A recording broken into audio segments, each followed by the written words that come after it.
Hey, welcome back to Thursday Thoughts with Rito. What's God's place in your heart?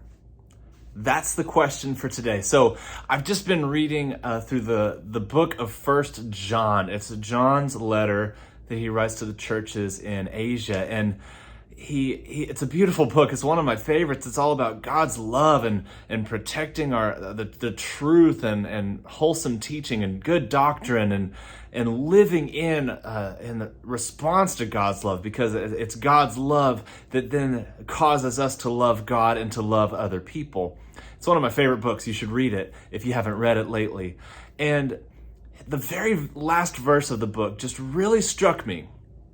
It's 1 John chapter 5, verse 21. He says, "Dear children, keep away from anything that might take God's place in your heart." Another translation says, "Keep away from idols." But I like the way that the New Living Translation puts that. That says, "Keep away from anything that might take God's place in your heart." Because we do idols differently in modern America, don't we? We don't bow down to idols of false gods made of stone and wood and say that you've done miraculous things. But I think we can let a lot of things take God's place in our hearts if we're not careful. Things like the pursuit of money, of status and popularity.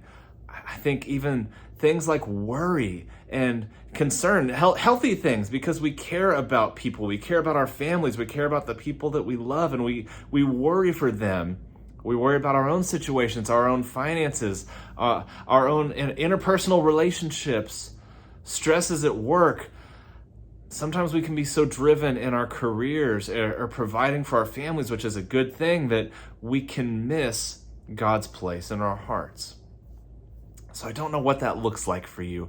All I know is I was really struck by this idea of keeping away from anything that might take God's place in my heart, because I want my heart to belong to Him.